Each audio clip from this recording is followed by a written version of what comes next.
ओम ब्रह्मा मुरारी त्रिपुरांतरकारी भानु शशि भूमि सुधो बुधश्च गुरुश्च शुक्र शनि राहु केतव सर्वे ग्रह शांतिकरा भवन्तु। नमस्कार, स्वागत है आपका आचार्य वाणी में। मैं आचार्य डॉक्टर विक्रमादित्य आपके साथ हूँ। आज हम उपस्थित हैं एक विशेष भाव को लेकर, राहु ग्रह। आमतौर पर बहुत कम लोग राहु ग्रह के बारे में बात करते हैं, लेकिन कुंभ राशि वालों के लिए राहु का प्रभाव बड़ा विचित्र है।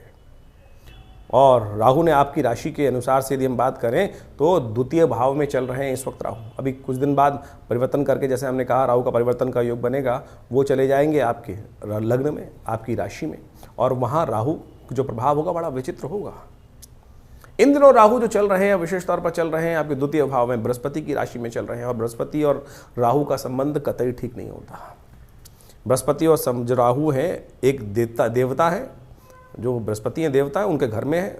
और वहाँ कौन विराजमान हो गए हैं? राहु जो स्वयं राक्षस हैं, स्वयं दैत्य योनि में उत्पन्न हुए, कश्यप गोत्र है उनका, और वो सिंह के पुत्र माने जाते हैं। और वो उपस्थित हो गए, बड़े हठी हैं, चंचल हैं, और ऐसा प्रभाव उत्पन्न करने वाले भ्रमात्मक स्थिति उत्पन्न कर देते हैं। आपके धन भाव में चलते हुए राहु जो हैं वो कई बार भ्रम की स्थिति उत्पन्न कर देते हैं। अरे पैसा खत्म होने वाला है, अरे कहीं ना कहीं ट्रेडिंग में नुकसान होने वाला है। ये भ्रमात्मक स्थिति राहु की चल रही होगी पिछले करीब काफी लंबे समय से। परिवार में यानी किसी पर शक, ऐसी स्थिति उत्पन्न कर सकते हैं। अब राहु जब बदलेंगे तो ये राहु को आप समझे, राहु को ठीक करने का भी उपाय आपको समझ में आना चाहिए। ये भ्रम वाली स्थिति जो है उससे बहुत जल्दी निजात मिलने की स्थिति बनेगी राहु से। कहाँ कहाँ किस तरह ट्रेडिंग वाले काम, परिवार वाले काम में राहु लगातार कुछ ना कुछ नेगेटिव प्रभाव उत्पन्न करते दिखाई दे रहे हैं इस वक्त। और बहुत जल्दी राहु का जब परिवर्तन होगा तब आपके राहु की हमेशा चाल जो है, बाकी सब चाल तो सीधे चलते हैं, कभी कभी वक्री हो जाते हैं। बहुत सारे जो 7 ग्रहों में से विशेष तौर पर माने सूर्य तो हमेशा सीधे चलते हैं, चंद्रमा हमेशा सीधा चलते हैं, लेकिन 5 ग्रह जो हैं वो कभी सीधे कभी उल्टे चलते रहते हैं। लेकिन राहु जो है, केतु जो है, वो हमेशा उल्टे ही चल रहे हैं, छायात्मक ग्रह माना जाता है। आपकी राशि यानी कुंभ में, कुंभ किसकी राशि है? शनि की राशि है। और शनि और राहु एक जैसे ग्रह माने जाते हैं, सदृश एक ही है। यानी जिस प्रकार का सूर्य राहु है उसी प्रकार का शनि है। इस कलयुग में अपना प्रभाव उत्पन्न करने वाले हैं। एक तरह से सबसे ज़्यादा जो बैलेंस ग्रह राशि मानी जाती है राहु के लिए, वो वही माना जाती है, शनि की राशि। और ज्योतिष के दृष्टिकोण से देखें तो 11वें भाव नंबर जो है, पक्का भाव जिसको बोला जाता है बहुत सारी ज्योतिष गणनाओं के अनुसार से, वो राहु का इतना सुंदर प्रभाव है कि वहाँ राहु नेगेटिव प्रभाव करता है। तो यानी शनि के साथ एक बहुत आत्मीयता का संबंध है राहु का। क्या है कि राहु राक्षस प्रवृत्ति का, और वो शनि के घर में आएगा तो उसको सब कुछ अपना अपना लगता दिखाई देगा, लेकिन फिर भी भ्रमात्मक है, भ्रम मन में उत्पन्न करने वाला है, दुविधा मन में देने वाला है। तो ऐसे में इस राहु का जो प्रभाव आपकी राशि के दृष्टिकोण से होने वाला है वो आपको सही समझ लेना चाहिए। यह राहु विशेष तौर पर आपके व्यक्तित्व को बड़ा आकर्षक बना सकता है। राहु का प्रभाव है क्योंकि राहु क्या है? एक मिस्मरिज्म वाला ग्रह है, एक हिप्नोटिक शक्ति वाला ग्रह माना जाता है, आकर्षणता उत्पन्न करने वाला है। और वो शनि की राशि में आकर आपके स्वभाव को, आपके प्रभाव को ऐसा बना सकता है कि लोग सही से आपके प्रभाव को समझ ना पाएं और अपने आप कार्य को पूर्ण करने के लिए सुंदर रूप से कार्य कर सकते हैं। राहु की अब कथा भी हम आपको सुनाने वाले हैं, कैसे, क्योंकि उससे आपको समझ में आएगा कि राहु का प्रभाव क्या है। राहु बड़ा हठी ग्रह माना जाता है। शनि वैसे जिद का प्रतीक है, शनि तो बड़ा स्लो चलने वाला है, लेकिन राहु जो है वो हठी है, अपने कार्य को पूर्ण करके ही मानता है। बस ये ध्यान कर लेना कब नेगेटिव हो कब पॉजिटिव होगा।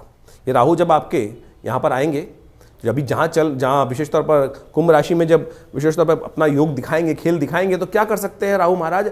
वो आपको कई मामलों में हठी बना सकते हैं।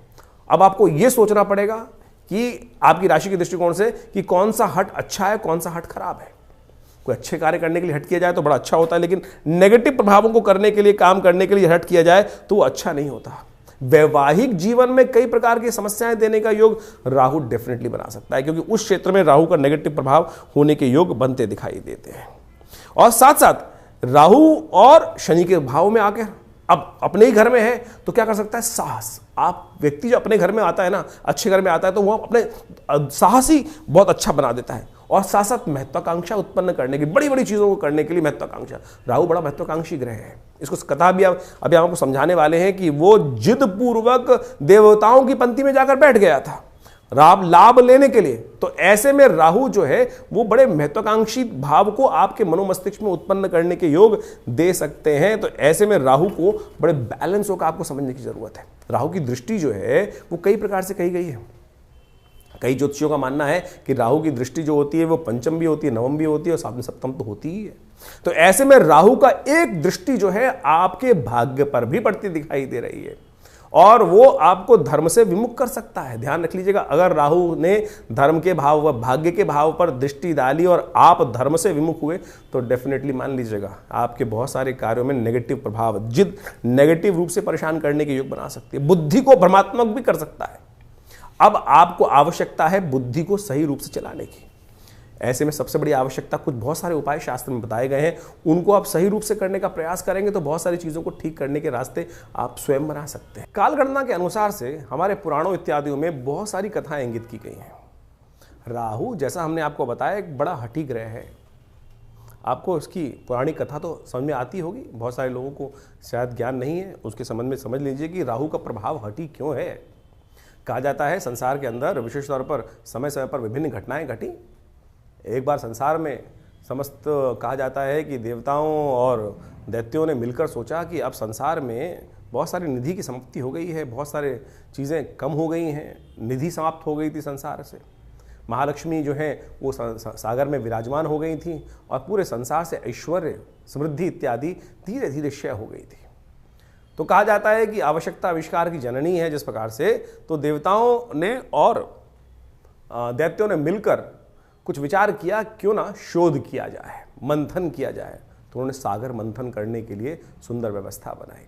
जब सागर मंथन किया, उसमें से विभिन्न विभिन्न रत्न, 14 रत्न जिनके बारे में कहा जाता है, वो उपस्थित हुए।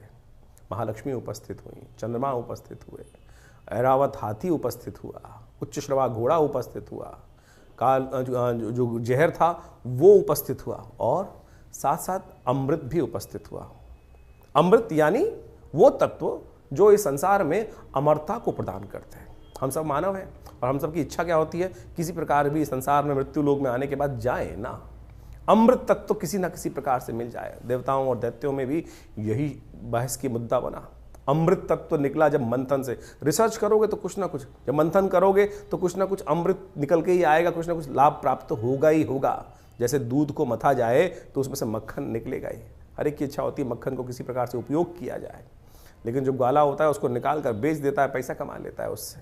उसी प्रकार से जब अमृत निकल कर आया तो अब देवताओं ने और दैत्यों में छीना झपटी शुरू हुई और उस अमृत को प्राप्त करने के लिए कहा जाता है कि भगवान ने जब छुपा के बहुत दिन रखा गया, उसके बाद भी वो समाप्त नहीं हुआ द्वेष आपस में, तो भगवान नारायण उपस्थित होते हैं बीच में और भगवान नारायण ने उपस्थित होकर सबको समझाया, देखो मैं बांटता हूँ, सबको इसको बांटने का प्रयास, सुंदर रूप से व्यवस्था बनाई और मोहिनी रूप भगवान ने धरा और कहा, भगवान अब सोचे कि बहुत सारे लोग भ्रांति उत्पन्न कर सकते हैं कि मोहिनी रूप धर के तो एक तरह से छल किया गया। देखिए एक बात समझ लें, जिस बात को प्रतिपादित करना चाहिए छल नहीं था, सत्य था। इसलिए था कि दैत्यों को अगर आप दे देते, गलत व्यक्ति के हाथ में यदि पावर दे दोगे, इस वक्त विश्व की सबसे बड़ी जो मिसाइलें हैं किसी गलत व्यक्ति के हाथ में आ जाएं तो वो क्या करेगा, विश्व को डरा धमका कर सब कुछ अपना वर्चस्व स्थापित कर लेगा। तो भगवान नारायण ने जो सुंदर व्यवस्था बनाई कि अमृत तत्व का उपयोग दैत्य किस प्रकार से करेंगे, देवता किस प्रकार से करेंगे, वो पहले से ही अच्छे से समझते थे।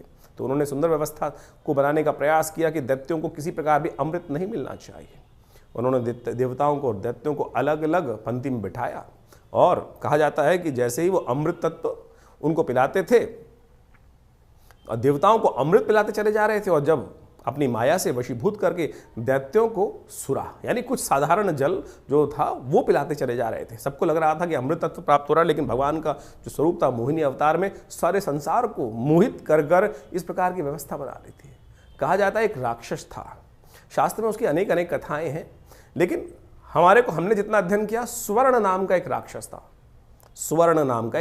था। उसने इस छल को देख लिया, पहचान गया भगवान को कि भगवान क्या कर रहे हैं कि देवताओं को अमृत पिला रहे हैं और जो दानव हैं, दैत्य हैं, उनको अमृत की जगह कुछ और पिलाया जा रहा है और समझ में किसी को आ नहीं रहा है। तो वो चुपचाप उस पंक्ति से, दैत्यों वाली पंक्ति से निकल कर, कहा जाता है कि देवताओं की पंक्ति में स्वर्ण नाम का राक्षस जो था, दैत्य था, और कहा जाता है वो उत्पन्न ऋषि कश्यप से हुआ था और सिंहिका नाम की उसकी माता थी और वो वहाँ कश्यप गोत्र है उसका, जो राहु है उसका कश्यप गोत्र माना जाता है। कहा जाता है कि वो वहाँ जाके देवताओं की पंक्ति में बैठ गया और जैसे ही वो बैठा जाकर और भगवान पिलाते पिलाते उसकी बारी आ रही थी, ये छल जो था, ये सांप जो किया इसने, जो स्वर्ण नाम के राक्षस ने देवताओं की पंक्ति में आके बैठने का, ये पहचान लिया किसने?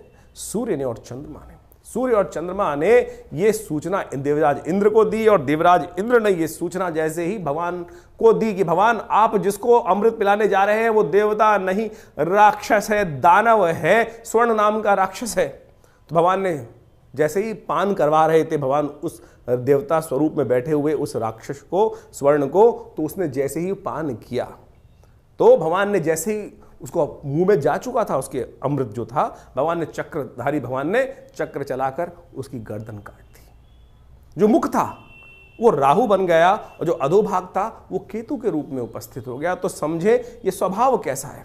अब यहां राहु की उत्पत्ति हो जाती, ये है राहु।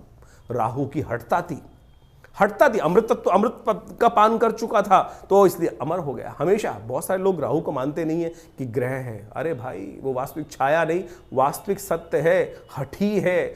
आपकी राशि में जिस प्रकार का प्रभाव उत्पन्न करेगा आपको समझना चाहिए। ये पौराणिक कथाओं को आदि भौतिक आदि दैविक रूप से यदि आप उसको सत्य को समझ लें तो जीवन में उस वास्तविकता को क्या प्रभाव उसका होगा, यहीं से प्रभाव निकल कर आएगा।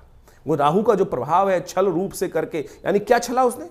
अपने उस मंतव्य को पूर्ण करने के लिए उस राक्षस योनि से हटकर देवताओं की पंक्ति में जाकर बैठ गया और भगवान तक को, सोचें कितनी बड़ी सुंदर ये कथा क्या समझा रही है कि भगवान तक को, यहां भगवान ने नहीं छला, यहां भगवान तक को छलने के लिए राहु उपस्थित हो गया। तो राहु इस प्रकार का ग्रह है कि जो आपको किसी भी धर्मात्मा व्यक्ति को छल सकता है अपनी हठता को पूर्ण करने के लिए। तो इस भाव को समझें कि राहु क्या प्रभाव आपके जीवन में उत्पन्न कर रहा है। ये हमने जो राहु का ग्रह का प्रभाव आपको बताया ना कि आपकी राशि के अनुसार से आपकी जन्म पत्री में किस भाव में कहां बैठकर किस प्रकार का प्रभाव उत्पन्न करेगा, क्या कराएगा आपके लिए। तो सत्य रूप में इस कथा को हमने इसलिए उपस्थित किया है कि वो आप समझ सकें राहु का प्रभाव नेगेटिव भी होता है, पॉजिटिव भी होता है।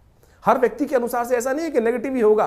तो आपकी राशि के अनुसार से जो प्रभाव हमने समझाया है उसके लिए आपको सही रूप से कुछ उपायों की आवश्यकता है। और राहु का प्रभाव आपने इस कथा के माध्यम से समझा कुंभ राशि वालों की किस प्रकार का प्रभाव आपके ऊपर राहु डालने वाला है। जो हमने आपको समझाया कि राहु का प्रभाव किस प्रकार का है। राहु भ्रम उत्पन्न करने वाला, साहसी तो अद्भुत है, अद्वितीय साहसी ग्रह है। शायद देखिए इस कथा के माध्यम से आपने समझा होगा किसी और ने वो साहस नहीं किया जितना राहु ने दुस्साहस रूप से कर लिया। और आपकी राहु की दृष्टि जहां जहां पड़ रही है वो बुद्धि में दुस्साहस से बचने का प्रयास कीजिएगा। शनि महाराज के साथ जो राशि में चलकर राहु बहुत सारा बल देने का आपको काम करने वाला है। ऐसे में कुछ खास उपाय हैं। वैसे तो राहु के हजारों उपाय बताए गए हैं, लेकिन आपकी राशि के दृष्टिकोण से हमें दिखाई देता है कुछ खास उपाय आप यदि कर लें तो राहु का बहुत अच्छा लाभ मिल सकता है आपको। एक तो एक काम करें, बिल्लियों को दूध डालने का प्रयास करें। बिल्ली को शाम के समय सूर्यास्त जब हो जाए उसमें दूध डाल दिया करें, ये उपाय कर सकता है। और हो सके तो किसी मंदिर इत्यादि में जाकर तांबे के बर्तनों का दान करने का आपको प्रयास करना चाहिए। सूर्य को नित्य प्रति जल देने का प्रयास करें। और हो सके तो किसी गौशाला में जाकर जो विशेष तौर पर आप बताएं, आपको हम बताएं, गेहूं का दान, गेहूं का दलिया बनवा लें और वो गौशाला में दान करवा दें। सबसे बड़ी बात, पिता की सेवा करने का प्रयास कीजिएगा। इस वक्त शनि के राशि में राहु का प्रभाव आपकी राशि में चल रहा है और ऐसे में पिता के साथ यदि कुछ दुस्साहस उल्टा सीधा कार्य हुआ, यानी कुछ ना कुछ कष्ट बने, तो आपके जीवन में कष्ट होने के योग बन सकते हैं। और ये उपाय आप स्पेसिफिकली कर लें तो इसके द्वारा आपके बहुत सारे नेगेटिव प्रभावों को दूर करने के लिए रास्ते बन सकते हैं। इसके अलावा बहुत सारे शास्त्रों में उपाय हैं, उनको आप करेंगे तो लाभ होने के बहुत सुंदर योग बन सकते हैं।